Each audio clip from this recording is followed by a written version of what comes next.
Harriett Baldwin. Thank you very much, Mr. Deputy Speaker, and I also warmly welcome this bill with the emphasis that it places on lifelong learning.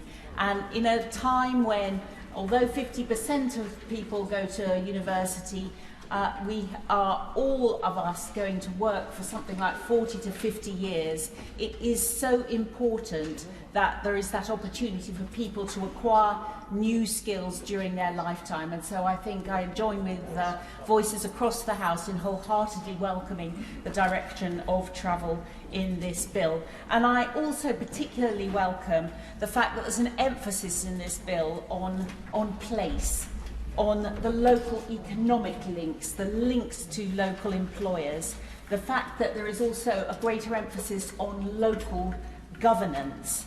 And I know that my local schools will also, those with sixth forms, will also welcome the announcement that the Secretary of State made this evening about the extension of the funding for certain courses to 2025.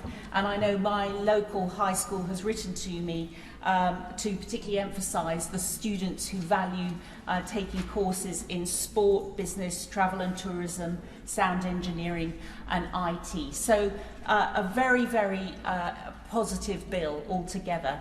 I do, however, Mr. Deputy Speaker, want to use my time to raise a local case which the Minister was kind enough to discuss with me recently, where the direction of travel is going completely in the wrong direction, and that is the case of Malvern Hills College.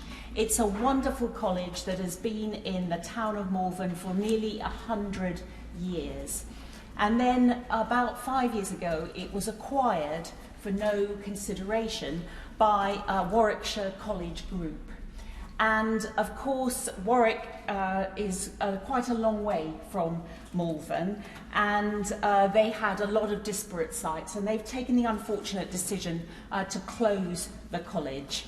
And it has been going for nearly 100 years. It's very valued by the local community. The community has put in place a covenant on the site, which is that it should be used for educational purposes only. And can I urge the Minister in his response to see whether he can use the powers in this bill to examine this very, very unfortunate decision and push back on Warwickshire College Group's plans to close an institution that for nearly 100 years has been enhancing the skills, the lifetime learning and the life chances of people in Malvern. There will be a demonstration on the support for this college, and 5,000 signatures have already been added to the petition.